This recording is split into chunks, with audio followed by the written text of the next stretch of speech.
Hello again. We are going to look at Chapter 16, our final chapter for the Government 212 State and Local Government course. Chapter 16 is education. And just to remind you for the 16th time, I'm not teaching through this video, but I'm guiding you to take a look at and review the most important aspects of the chapter. That's all we're going to do here in our 15 minutes.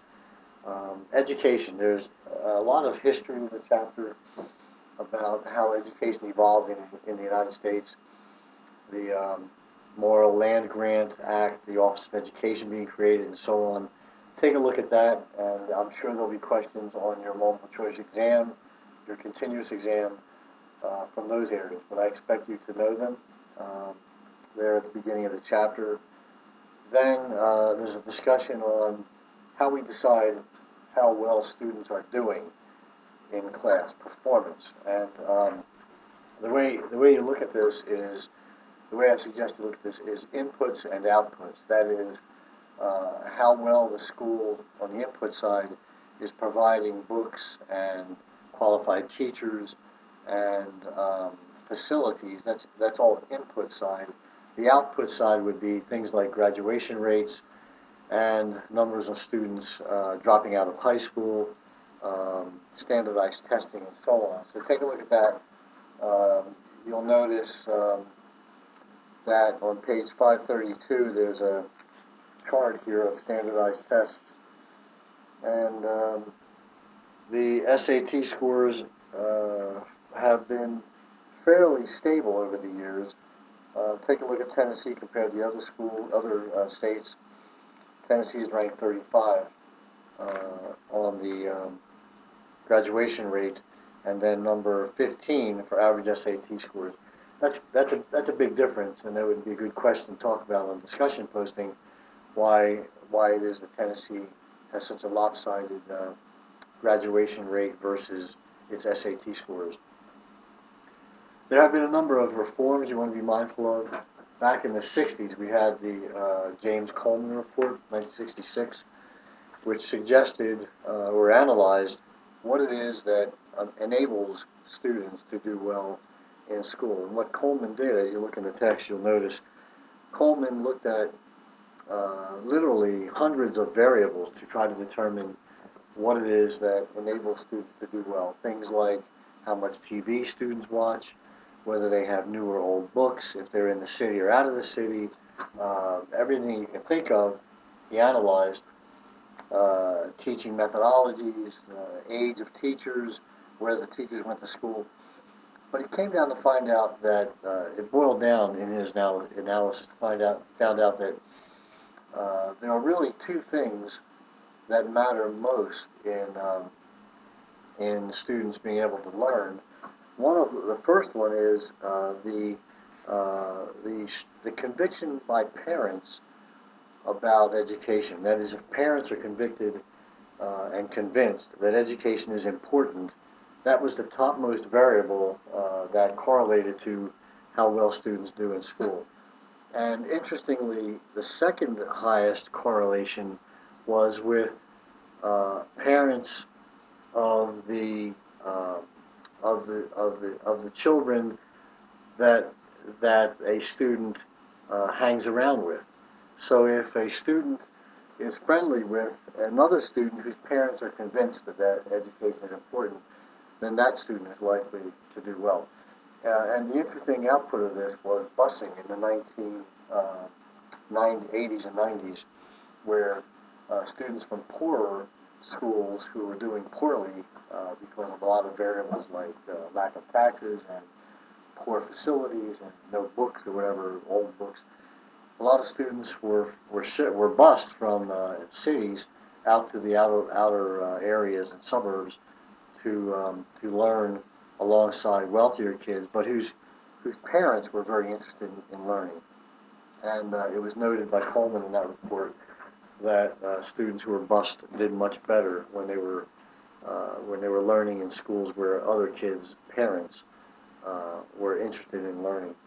The other report that you want to look at is 1983 National Commission on Excellence in Education, A Nation at Risk.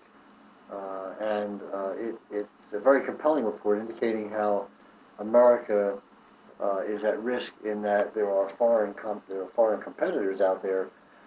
The children and students in those schools in other countries are doing better in a lot of the ways, uh,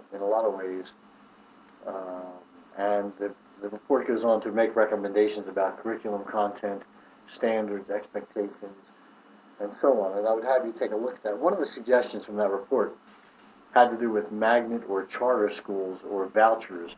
In other words, the report was suggesting, although there's no argument about constitutionality here that I want you to take a look at, the report was suggesting that other options for schooling can be beneficial, particularly because other countries are using other options for schooling, and we should be up on those and use those options and make comparisons.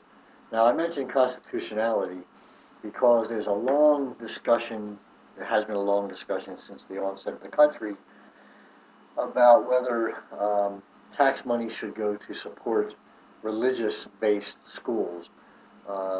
Basically, one side of the argument is learning is learning. That doesn't matter where people learn; they should be supported by tax dollars. The other side of the argument is that tax dollars shouldn't go to a school that is attempting to indoctrinate people uh, through one religion or another. And so, up until today, as you look through the text, you'll notice there's a number of cases that have gone through the courts that speak to religious schools and funding. For example, one case suggests that it's okay to give kids money to get to school. In other words, we can give a city, let's say, or a local government can fund buses even for kids to go to parochial schools, but can't fund teachers in parochial schools because teachers have a mindset and may perceive that particular religion as more important than another. So take a look at those cases, very interesting. Also, another very important government interaction in education is the 2001 No Child Left Behind law that came out under George Bush. Um, it's a law that has incorporated a lot of testing, certain kinds of standards, school report cards, AYPs. You hear a lot about that if you're in education. I know some of you are. That is adequate yearly progress reports. Parental choice of schools. Um, when school when the school report card shows that a particular school has gone below a certain measurement, parent has the right to take their child out and move them to another school. Things like that. Some of the problems that have come about are the discussion about the possibility that we're teaching students too much, and that teachers are teaching to the test. You've heard a lot about that. That the government is controlling education too much by having this report card system and the AYP and so on. That maybe that's overcoming the whole notion that curriculum is important and that learning is important rather than testing. Um, some subjects are left out of this 2001 law. It's suggested like geography and art. And some parents argue that creative thinking comes from the arts, the fine arts, and if we're not going to have that in school, then we are doing our children an injustice. President Obama has come through. Take a look at page 542 with some discussion about how the No Child Left Behind law can be modified, and basically talks about on page 542. I'm trying to find it myself. Here it is. He came out with a modification of that law called "Race to the Top." And if you look at that with me, it indicates how better teachers should be remunerated for quality teaching. Now, the argument right away suggests that how do we know quality teaching? If you're working in an inner city school and you have students who have ACT scores of 15, and they raise them up on the average to 18, isn't that much better than working in a suburban school where the ACT scores on the average of 27 and never change? In other words, how do you tell quality teaching from non-quality teaching? It's very difficult to, and that's one of the arguments against the President Obama initiatives. Race to the top, though, also includes trying to find, giving incentives to schools that find ways to turn around the poor schooling systems, incentives to building data systems to collect data, analyze data, to try to find ways, or try to find those ways that seem to be working and do away with those methods and approaches that aren't working. The other aspect of the chapter, there's a couple other things the chapter talks about. Also, you want to know a little bit about school finances. School finance is interesting. If you live in a wonderful, beautiful suburbia where all the lawns are manicured, and all the houses have 4 bedrooms and 6 baths, if you drive past the school, it's beautiful. The lawns are coiffured. There's a wonderful football stadium. If you're in the inner city where everybody lives in row homes and has an old car and the streets aren't well kept, and you ride by the city school, the fence might be broken down, there might be a busted window. Why is that? Well, it's because we have a dualistic way of funding our school systems. In the same state, whether we live in Memphis or Knoxville, or we live up in the suburbs of Powell Valley, all the schools are given a certain amount of money from the state per capita, that is, per student going to that school. So that seems equitable. All schools are given the same amount of money per student per school. Now there's a little bit of difference there based on that report card that I talked about earlier with regard to No Child Left Behind.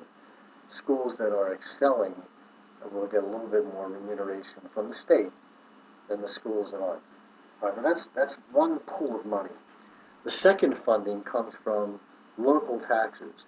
And if a local government decides to dump more money on that school, whether it's per capita or in some large block grant or whatever, they can do whatever they want. And the federal government has found that to be constitutional, that if a local government wants to add funds to a school system, it has every right. People living in that town, in that city, in that suburban area, can spend their tax dollars, their local tax dollars, coming from land taxes, in any way they want. So you can imagine that a wealthier area, a wealthier suburban area or farm area, where land is expensive and people pay high taxes, if they want some large percent of that tax money to go to the school system is going to fund a football stadium and uniforms for band and band instruments and arts and science programs and computer equipment that an inner city school that does not have that tax fund, that tax support, won't be able to fund. Is that unfair? The world isn't a fair place. Is it legal? Yes. That's the issue. All right. So, what about higher education? There's and again, pointing you in a direction here. How do we teach ourselves post-secondary, right? High school, secondary. What about post-secondary education? There's a number of ways that people learn once they leave high school, if they so desire to go on to more formal education post-secondary. There are 2-year colleges, there are transfer colleges, there are 2-year technical colleges that teach a lot of vocational schooling. There are 4-year colleges, both public and private. And then there are those 4-year colleges that consider themselves advanced learning, where they provide master's and then other kinds of degrees, doctoral degrees or terminal degrees. How are they funded? How do we know if they're doing their job? How do we tell one from the other? They are funded, if they're public, they're funded by the state. If they are private, they're funded by mostly tuition and sometimes large grants that are provided for scholarships by private people. And they're not funded, if they're funded all by the public sector, it's a minuscule amount of money, usually usually scholarship money for students. But it's good to take a look at this in the text. You want to know, um, how these educational opportunities exist, how they differ from one another. Generally, someone goes to a private school like LMU because they believe they have smaller classes. It's often the case that faculty go to higher level institutions, and so they're bringing deeper and maybe more rigorous knowledge to the classes. I don't know if that's really true. It's something you have to study. I mean, if I went to UT, I think I would get a pretty good education. Faculty there are very educated. They go to higher level colleges and get terminal degrees from the best in the nation. So I'm not sure if that's altogether. Small classes, probably true. More direct help from faculty. I think that's one of the things that you find in private colleges. If you're in a nursing program, for example, the nursing faculty have direct connections with clinical opportunities, and do so through the fact that they know a lot of private hospitals and private medical facilities. I don't know if that would be the case with a larger public sector facility. They might not have that individual connection that people in the private sector often do. What else? Also, take a look at, there's a big discussion, large discussion about religion in schools that you want to take a look at. The court found a long time ago, and you want to take a look at some of these court cases, like the 1925 Pierce versus Society of Sisters case, the Emerson versus Board of Education case in 1947, the 1971 Lemon versus Kurtzman law or case, and there's others, William Wallace versus Jaffe, Santa Fe versus Poe. All of these are cases that talk about whether Bible reading is considered constitutional, saying the Lord's Prayer, and so on. I guess it boils down to, in my mind, how we understand the Establishment Clause of the first article in the Constitution, Article 1 of the Bill of Rights. There's 5 elements to Article 1. One of them that most people think about is freedom of speech. But there's also the Establishment Clause, and that is that it indicates that governments are not to do anything to establish a religion, basically. But it doesn't say that governments can't help a school if that school is, in large, supported by a particular religion. It just doesn't say that. However, the courts until now are very careful about, and this is in the Lemon versus Kurtzman law, about enabling too much of an entanglement between religion and learning in religiously based schools. So take a look at that law and see what you make of it. And if you want to do a discussion post on that, we can. So politics and education. This is what I think it boils down to. It's the 4 B's of school politics. That is educational boards, budgets, buildings and facilities, and educational bureaucracy. The 4 B's of school politics. Those are the areas that we have most discussion and argument about, and those are the areas I think that most of the time you'll find local school boards getting most questions about by parents and most input about by teachers and faculty. There's a number of websites you can take a look at the end of the notes that I placed on Advanced 360. One of them is the Tennessee Board of Education. Take a look at that. There's also a national education site, and I hope you'll take a look at that and get some more information, relevant information to the topics at hand in this chapter. So, if you have any questions, email me. Thank you very much.